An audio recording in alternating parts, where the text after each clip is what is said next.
Welcome everyone. We'll wait a few more seconds before we get started. We just have a couple more people in the waiting room that are filing in.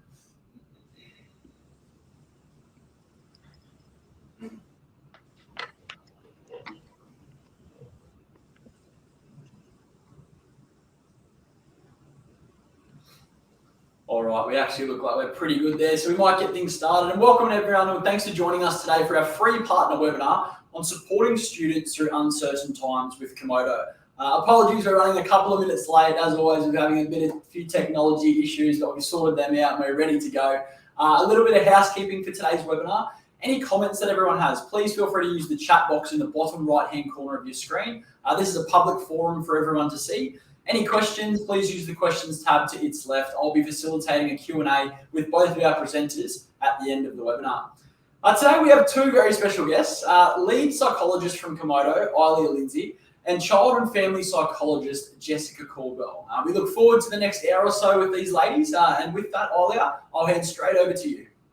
Brilliant. Thanks, Jared. And yeah, as Jared said, apologies, everyone. The technical difficulties were on my end, so apologies that we're a bit late.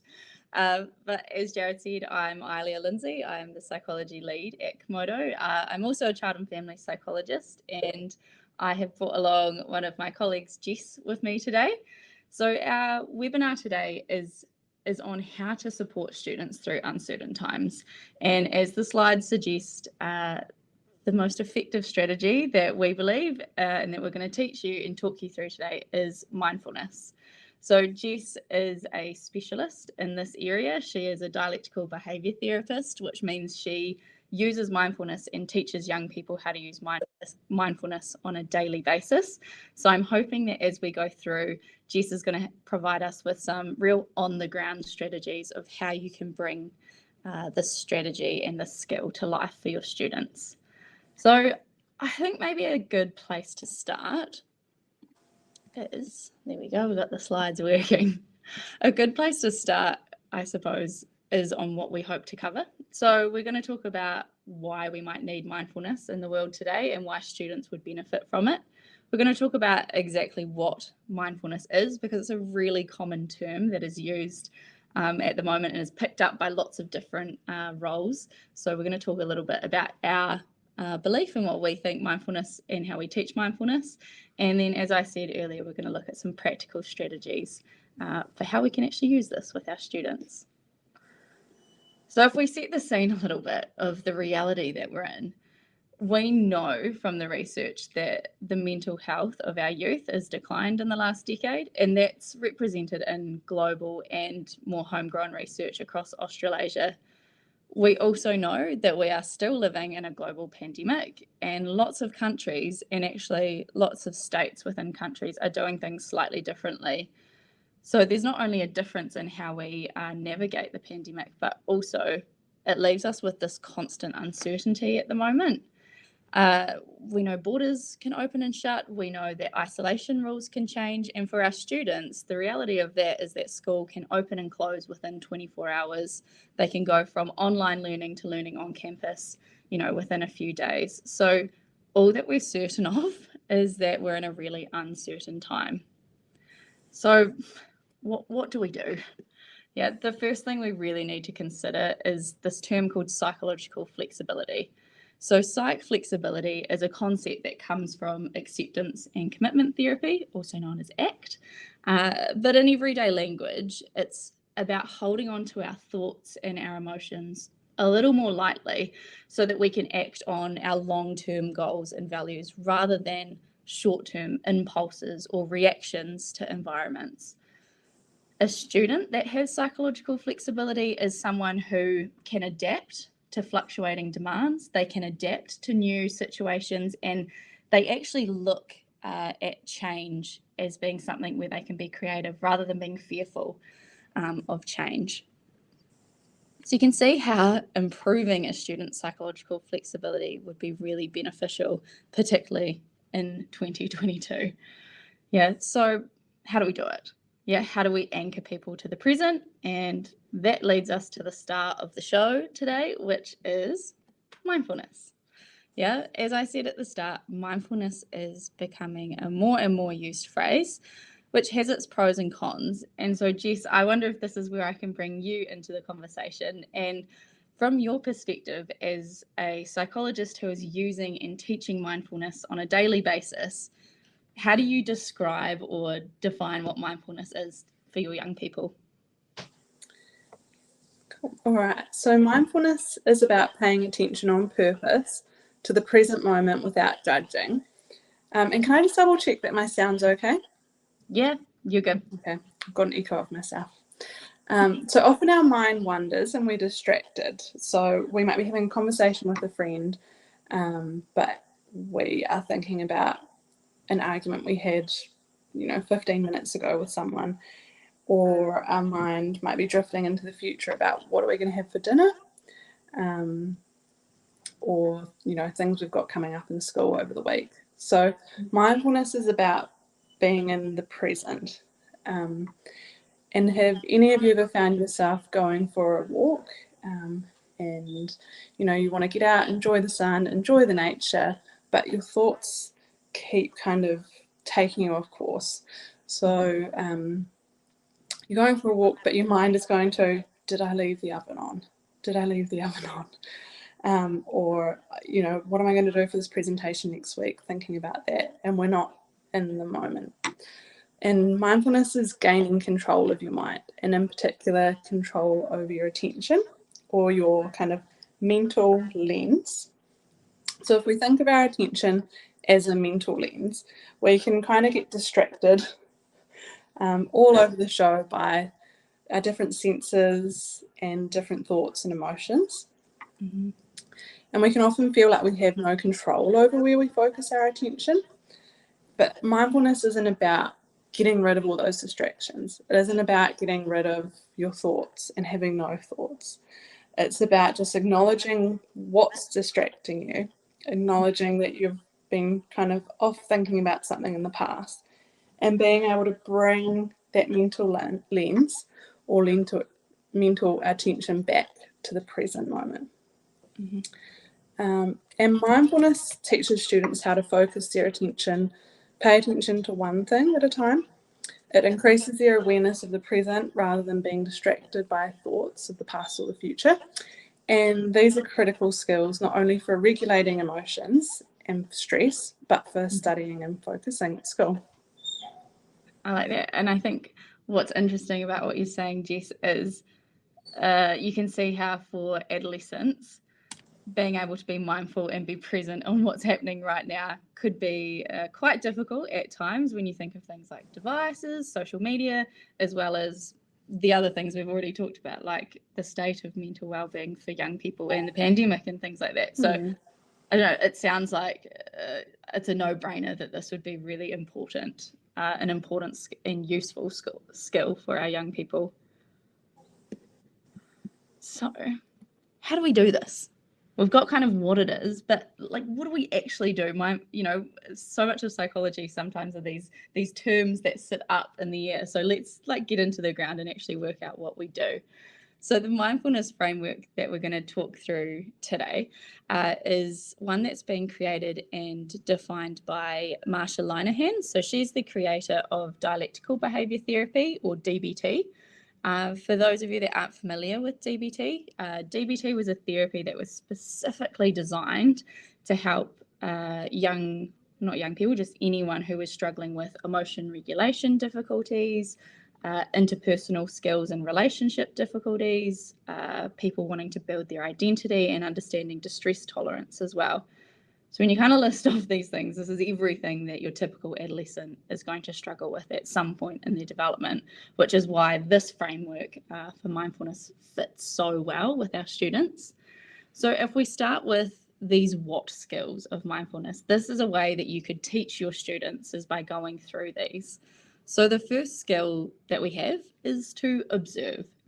So observe is simply that. It is wordless watching. It is just being.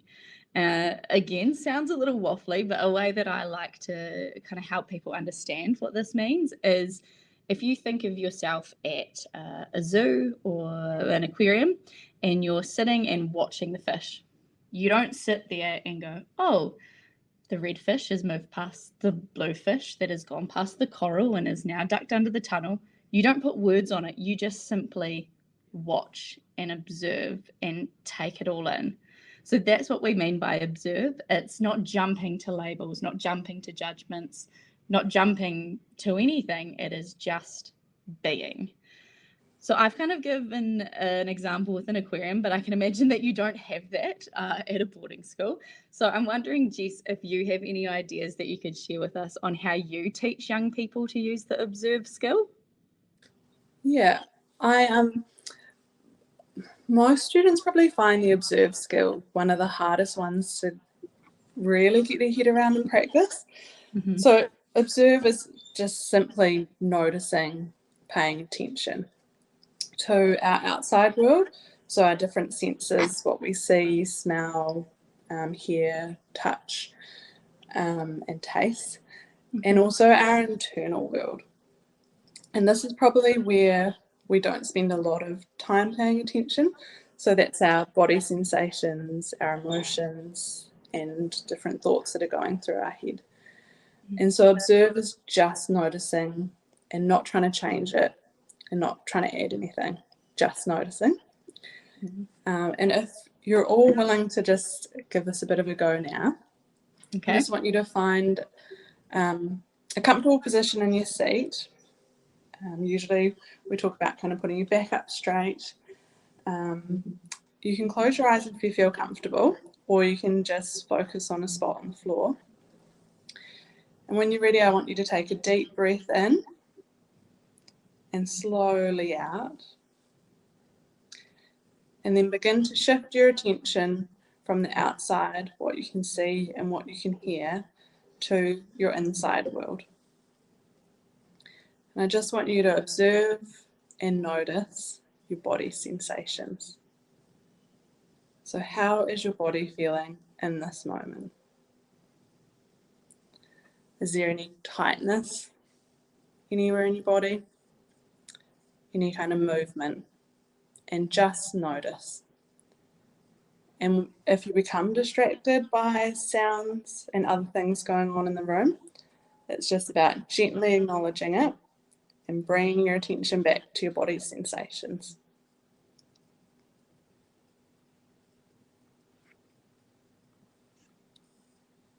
And when you're ready, you can bring yourself back to the room.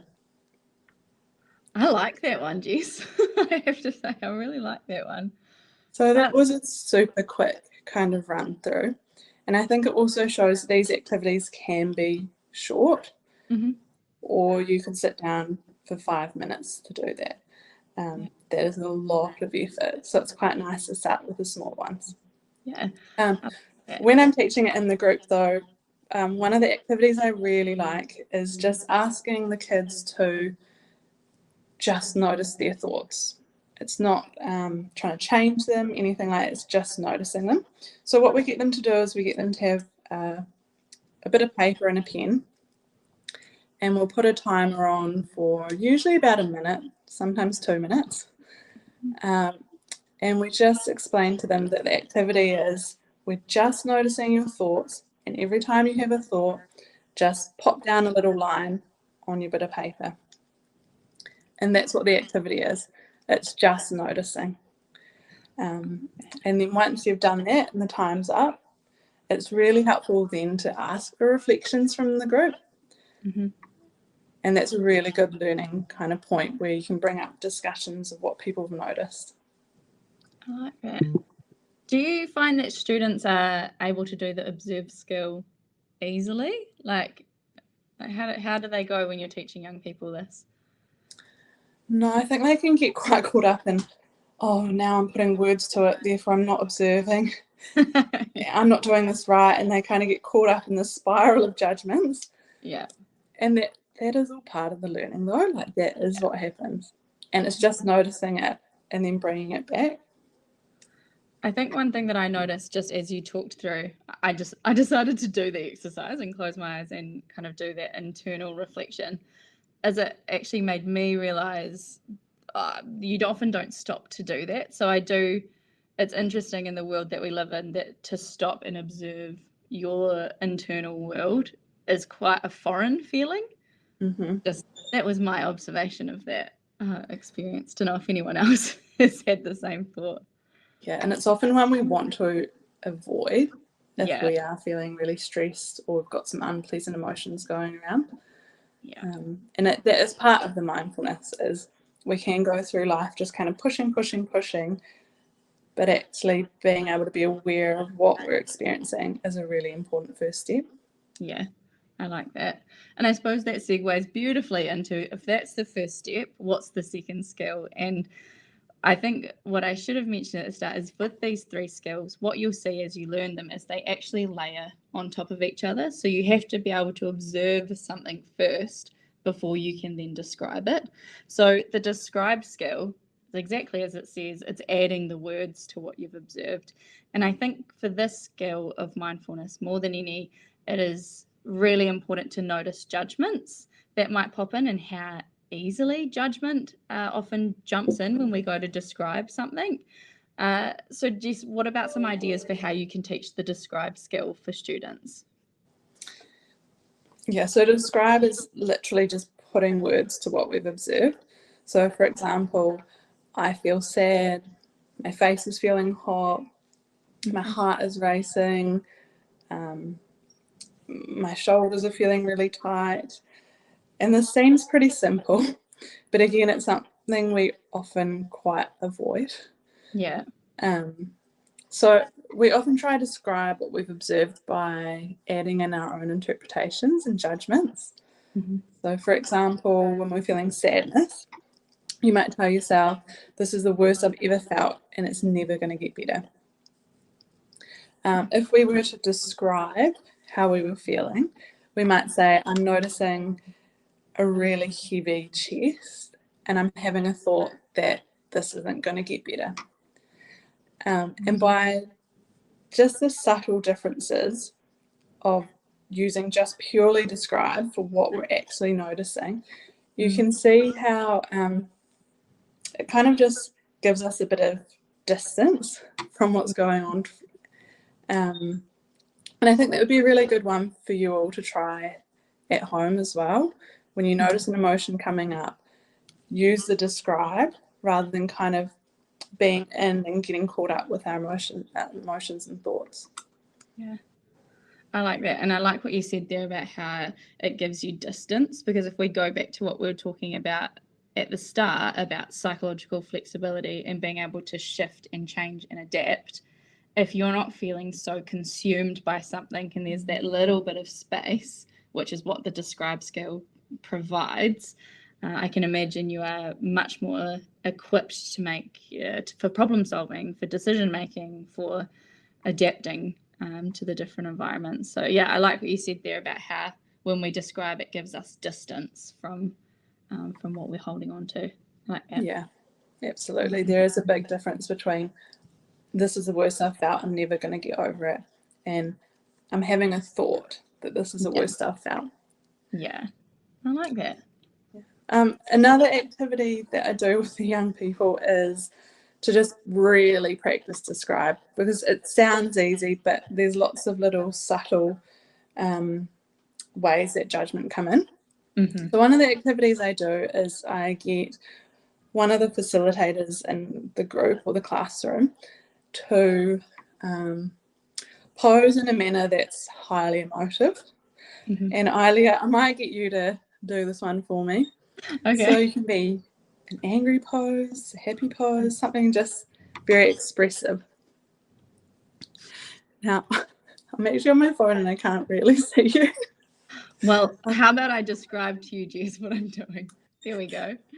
Yes. My smile was turned upside down. I'm trying to think. My eyes felt like they were kind of pointing downwards. My shoulders were down and I was starting to hunch over.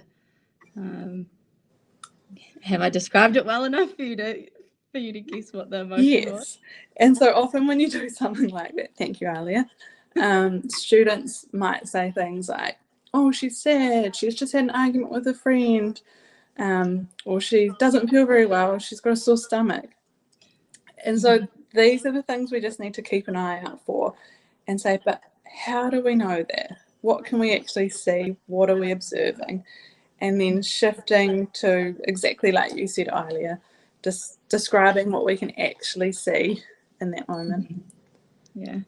I'm just wondering, as you were saying that, Jess, when we think of the other main things that adolescents are going through with peer conflict and building peer relationships and identity, I'm wondering about if students felt like they had a better handle on the describe skill, maybe some of their peer conflicts might be seen in a different way as well. So rather than jumping to, she's always mad at me or he was upset, it's actually being able to describe, they looked the certain way. I saw them walk and I saw the tears in her eyes or whatever it might be, to help kind of, again, like you said at the start, provide that distance.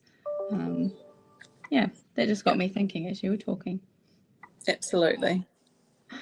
So we've got observe, we've got describe, and then the last skill that we look at is to participate. So participate is probably the most simple of these three, and it is just about throwing yourself completely into the moment. So fully engaging with it without overthinking anything, without feeling any ounce of being self-conscious. It is just doing. And I think a good way that I describe how do you know when you are like fully participating is to think of if you've ever played sport, played an instrument, been involved with some kind of art form. Artists, athletes, they will talk about getting into this state of flow where their body just does, and they're not thinking about anything. They're not trying to plan for the future or thinking about the past. They are just in the moment. And I think that's probably one of the easiest ways to describe what we mean by fully participate in the moment. You observe something, you can put words to it to describe, and then you are fully in the moment at that point. Jess, do you have any other ideas actually for how you show that you're doing the participate skill with students? Yeah, I think practical activities are really helpful. So like you said, it's about fully throwing yourself into it and not being self-conscious. But in saying that, you absolutely will be self-conscious. And you will have thoughts about like, oh, I look like an idiot. I wonder what the others are thinking of me. I want to make sure I look good. So remember, mindfulness isn't about getting rid of that. It's about noticing it and bringing your attention back into the moment. So how we practice this with young people is pretty much any like icebreaker game. And these are ones that you'll all probably be quite familiar with. And giving that a go in a group, in a circle, practicing it, and then reflecting at the end. So one I use quite often is you go around in a circle and you say, someone says a word, the next person has to say a word starting with the last letter and just going around. Or another one might be throwing sounds. So you've heard of this one earlier? Yes. So you just come up with a random sound and you throw it to someone in the group and they catch it. So for example, Ali, if you catch mine, I'll go blah. Blah. And you again create another else. sound and throw it to someone else in the group. I like it. I like it. The participate ones for me always sound really fun and uncomfortable at the same time. I suppose that's the point, right? Absolutely. And then that conversation at the end is where the gold comes from. And you're kind of hearing other people in the group are probably having some similar thoughts about the judgment and what's going on. Is my noise a cool noise? I want to be unique. And it's just noticing that and then trying to bring yourself back into the present moment. And I think you're kind of like this, it seems a bit random, but actually this is such an important skill for life. Yeah. It's just about being in the conversation and being fully in it. I was just thinking, it's funny as you said that often when people talk to me about mindfulness, they'll slip in the word meditation as well, and they talk about mindfulness and meditation as if they're the same thing. But the thing that's really striking me about the activities that you're describing is perhaps mindfulness is not all about sitting in a meditative state or this place of Zen. It's actually a lot about doing and doing fully, like really using your senses, really paying attention to your thoughts and being able to describe rather than judge, like it's just quite a different perspective, I think, as to what some people have always thought mindfulness was. Yeah, I think there is a belief that it's about relaxation. So we do a 2-minute exercise at the start of class, and young people should feel much calmer and ready to start the day. And there may be truth in that, but it may also be quite an uncomfortable experience for them. Yeah. Some kids do not want to stand up in front of the class and play this game. But it's about the practice and reflecting on all of these and bringing your attention back to the present moment. Yeah, I really like that. And I think the thing that rings true for me when we think of mindfulness, particularly for young people, is what you kind of touched on then. These are lifelong skills. If you are able to observe your environment first, if you can describe without judgment, if you can participate in something fully, you are going to be a curious learner. You are going to be an awesome employee. You are going to be a very in-tuned friend or parent. All of these mindfulness skills, they're lifelong skills, aren't they? I mean, we have a beautiful opportunity to teach these within the school environment, but actually all of us could benefit from having these skills. Yeah, absolutely. So we've got the what do we do, and now for the how do we do it. And we've kind of touched on some of this as we've gone through what you do when you're doing mindfulness activities. But when we're thinking about the how skills, we're thinking about trying to do all 3 of these things at once. So obviously the first one is pretty self-explanatory. It's about noticing judgments, and we've kind of touched on that a little bit. I think what's really important to point out is it's not about having no judgments. So it's not about trying to wipe the mind clear of all judgments, because that's actually not in human nature. It's about noticing when the judgments are there, but trying to keep distance or move them right along. Yeah, so we need to notice judgments, not try to push them away, and definitely not judging our judgments, because that's another trap that our adolescents often fall into. The second how skill is about doing one thing at a time. So I'm hoping it's become pretty obvious that mindfulness is about doing one thing at a time, putting your attention, focusing your attention intentionally in one place. Like you said at the start, Jess, shifting that mental lens and doing one thing at a time. And I think what's interesting is in the world that we live in, where multitasking is valued, and yet the research shows us that we can multitask, but actually that's at the cost of all of these tasks will be done to a lesser quality if they're done at the same time. So it can be quite a mismatch in the wider society that we live in, to slow down and do something intentionally, just one thing at a time. The last how skill is about doing what works. So this is about being in tune with yourself and knowing what you need in the moment. So like Jess was saying, some students will find some mindfulness activities really uncomfortable. And actually sometimes we want that, because we want them to grow and we want them to develop and be able to adapt in uncomfortable situations. But there's also going to be other times where we want to use mindfulness to ground and to calm. And so we might use quite different activities depending on what the intention is for the skill. And a part of that is about educators. If you're promoting mindfulness and you're teaching mindfulness, it's being aware of that dynamic, but also it's for students themselves. If they're learning mindfulness and being exposed to lots of different mindfulness activities, it's about them trying them out and learning what will work for them in different moments, and essentially building up this toolkit of exercises and strategies that you can use that are going to help either ground you and calm you, or build the skill to be able to be more flexible and adaptable. I just wonder, Jess, if you, because you teach this so often around, you teach the what skills and you teach the how skills, is it easy to do all of these all at once? No, it definitely isn't.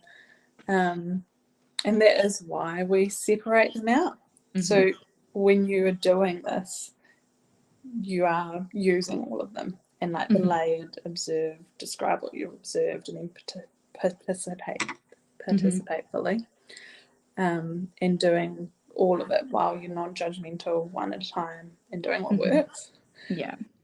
So it is really, really hard. And I think that's when I first started teaching this and learning this, I didn't quite understand how they all link together. I thought, this is what the book says, I'm going to teach it. And the more I've taught it and done it, the more I'm like, I can totally see how this all links together. But at the beginning, no, it's very hard, and it's just continuing practicing. Yeah. And so it sounds like you're saying, because it is hard to do all of these things at once, that's why we break it down and actually just pick the different skills and kind of get students to focus in on just those specific skills to build them almost one at a time, so that then the layers can go together. Is that right? It's better to keep them separate like that? Yes, yeah, absolutely. Yeah. And I just wonder as well, I mean, this is a pretty complex thing to be able to put these essentially 6 skills all in at once. I'm assuming this is going to take time. So I'm just wondering, do you have any advice when it comes to, can this be taught in a one-off lesson, or how do schools or boarding houses actually implement and teach people how to use mindfulness? Yeah, that's a really big question. And I think to reap any advantages of mindfulness skills, you need to build your mindfulness muscle. And this isn't something that you just learn once or twice and then you're good at it. It's just like any other skill. You got to practice.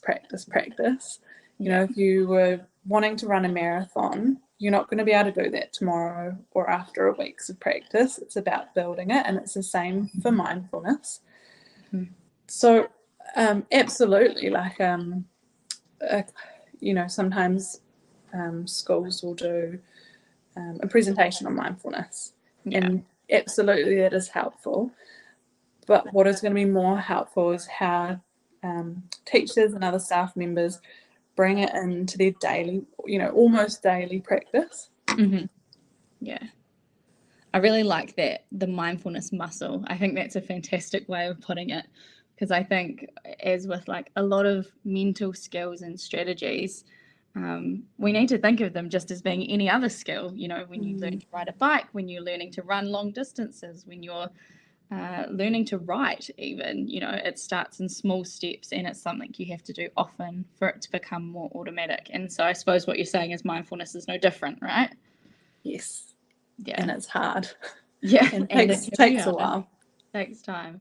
But obviously the benefits, and I'm sure we're going to come to some of that soon. So this next slide, we've kind of touched on some of these, but it is just there to be a prompt and basically to remind you that you could turn anything into a mindfulness task. I mean, you've heard Jess talk about some of the ones she uses with her young people, but actually you could look around you and you could decide to make brushing your teeth a mindfulness task. You could first observe what it feels like on your gums, then try and describe the movements that you make with your hands. And whilst doing that, you realize you're fully in the moment and you're doing just one thing at a time. There's no judgment on how I brush my teeth. And all of a sudden, you've turned brushing your teeth, which you do twice a day, hopefully, into a mindfulness task. So this slide is there to prompt you that you can use anything to become a mindfulness task. And sometimes it's fun to get pretty creative with how we can turn these things into mindfulness activities. So I just briefly wanted to touch on, we've heard from Jess about how you teach it, and I alluded to at the start this idea of psychological flexibility, and that is really important for our students. But actually what I want to draw your attention to now is, this all anecdotally sounds great and it sounds like it should make sense, but what we've actually got is we've got the neuroscience now to back it up. So it's awesome that we've had the technology developments, that we now have fMRI scans, and we can actually look at someone's brain scans both before and after a mindfulness intervention. And what you'll see on your screen is a really famous Harvard Medical School study. So this is the brain scan of a student who did 3 mindfulness activities a week for 8 weeks. And the part of the brain that is highlighted on the left compared to the right shows that there is less activity in that area of the brain. Now, that area of the brain is called the amygdala. It is the stress center, I suppose, is the easiest way to put it, of the brain. If this area is more calm, we are better able to problem solve. We are better able to shift our attention. We are better able to be regulated. So if we could use mindfulness to calm this system down, it's kind of a no-brainer. There are just so many benefits to being a more calm and regulated person. And whether that is for education, again, whether that's for social relationships, whether that's for your own mental health, or self-esteem and confidence.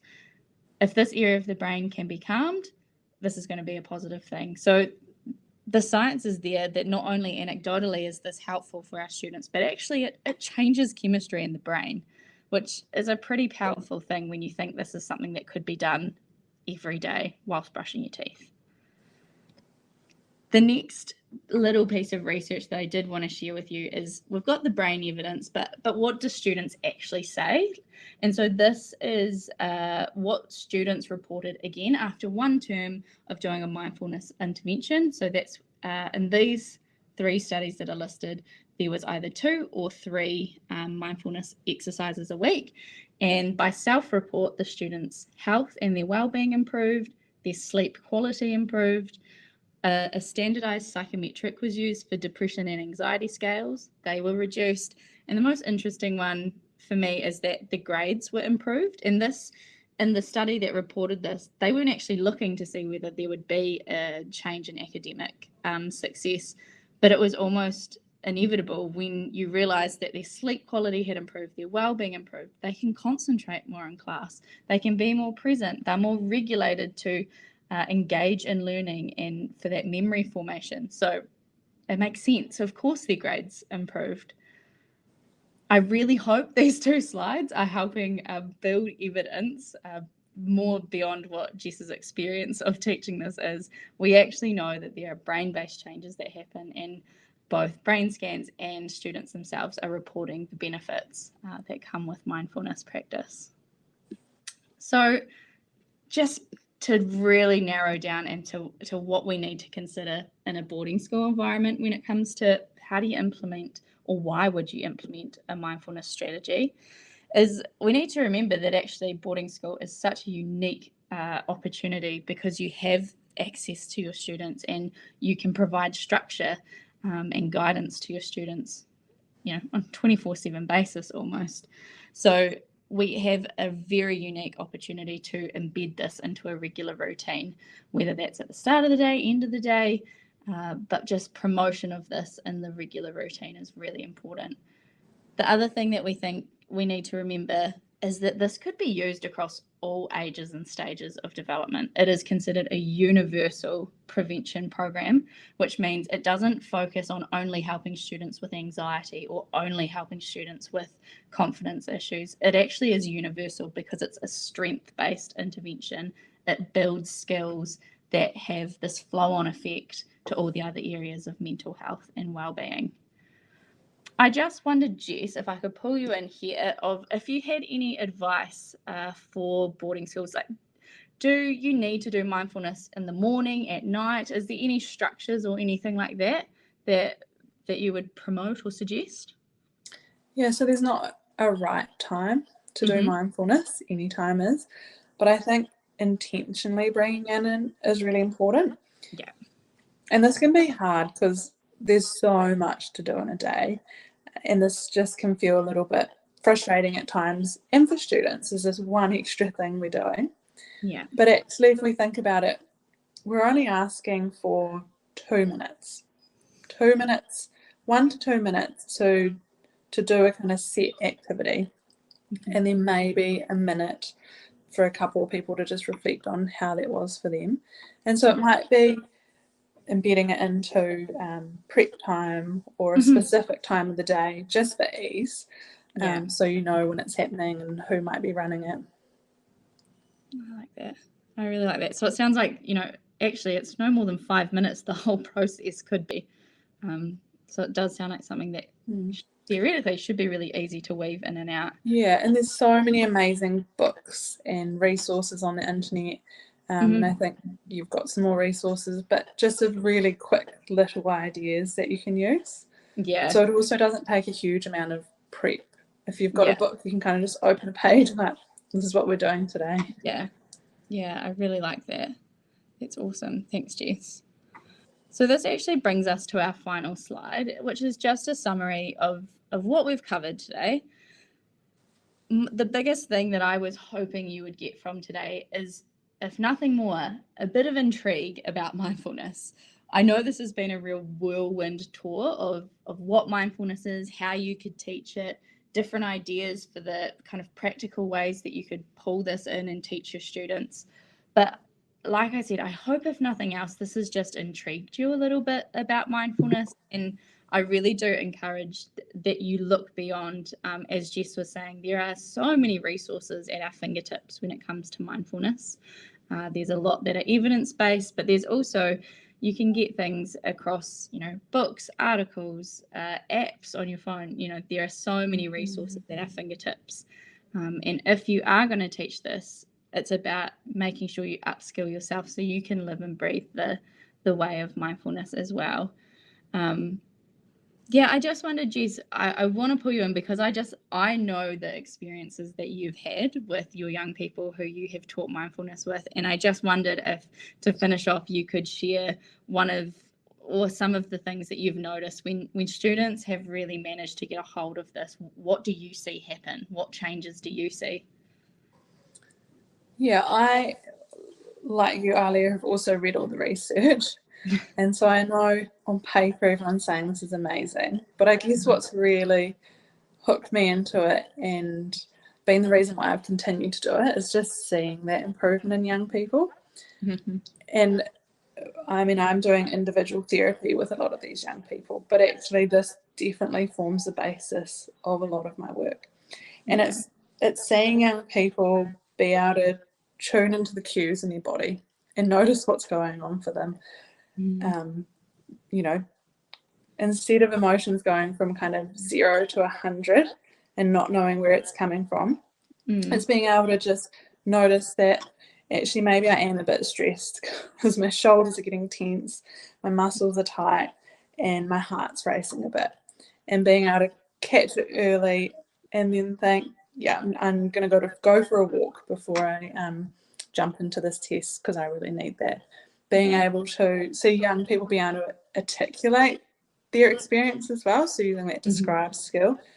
Because, at the beginning when I meet with young people, I can say, how are you feeling? What emotions are going on?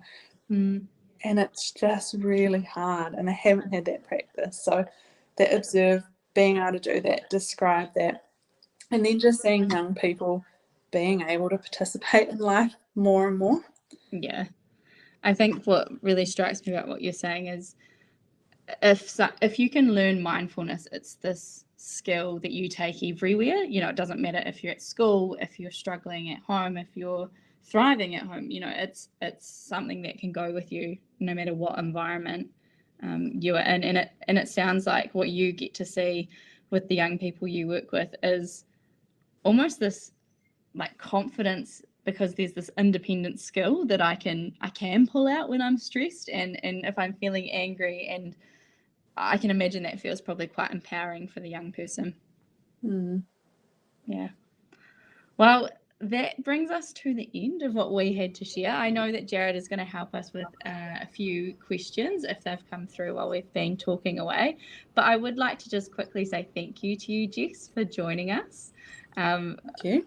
I mean, I've been a fan of your practice for a long time, and for you to have shared some of the practical things that you do with young people, it's so valuable, because I think we can talk a lot about sometimes what seems, like I said at the very start, psychological terms that kind of float in the air, but actually you've really helped ground them into what they look like and how you would actually teach them. So thank you very much for joining us. That's great.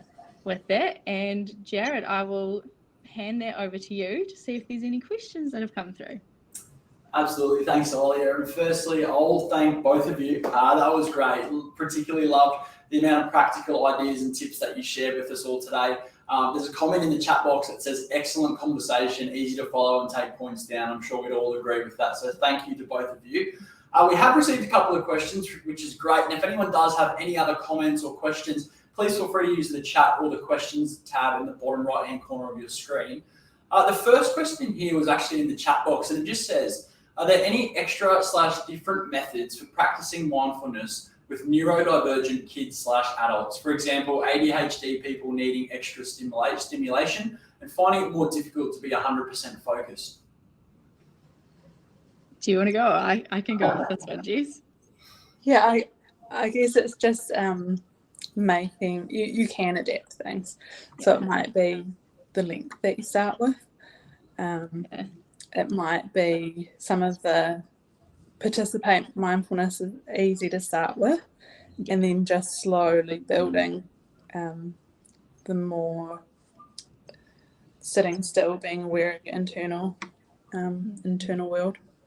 I was going to say on that as well, I think when I've used this with young people who are neurodiverse is considering the different sensory elements that, there'll be some sensory elements that may be particularly more sensitive than others. So you can use that in both ways with mindfulness activities, whether you want to help a young person learn to sit with that sensitivity or whether you actually want to move away from that so they can focus more on something else. So that's another thing that I would hold in mind when doing mindfulness in that context. Very good. Thanks, ladies. The next question here just says, should we engage our boarding student leaders to assist us with mindfulness, or should this be staff-led? I think it can be both. I think it depends on your school, like your school community and the culture, I suppose, of, for some schools that student leadership is very visible and very active in the student community. And in that sense, if it's student-led, that could work really, really well. But if for your school, the staff and that kind of hierarchy is more visible, then perhaps that's where the staff should take a little bit more of the ownership on that. And I think as well, considering the developmental age, so seniors teaching seniors and guiding in that sense, I think could be incredibly valuable for that peer leadership and peer support. But perhaps for the younger students, having more of that adult-led, just for a bit more guidance more than anything else.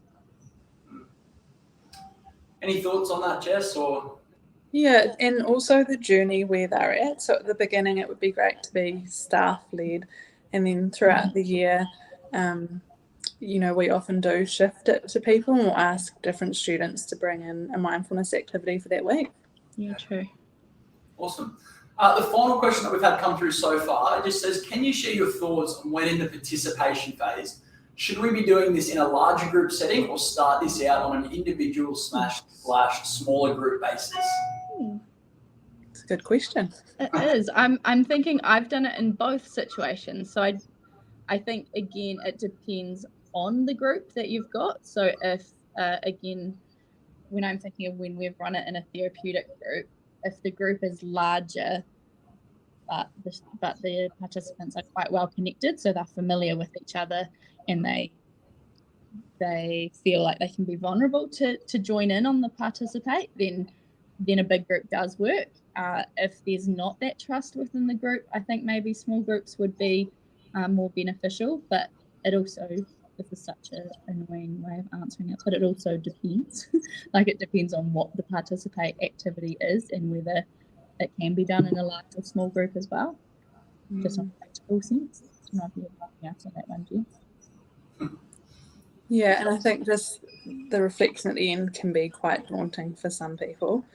Yeah, true. And even if you have young people who have kind of minimally participated due to anxiety, they're still being exposed to the others doing it in their reflection of, I worried about looking silly. Yeah. So, yeah, nicer in the smaller groups to start with, but that's just not always practical. Yeah. Oh, very good. And ladies, we might wrap things up there because we don't have any other questions that have come through. We're basically within the hour. So thank you both again so much. A very, very informative webinar, lots of practical tips. And I'm sure that everyone with us today is certainly taking something with them. So thank you both. Awesome. No worries. It's been a pleasure. Yeah, thank you.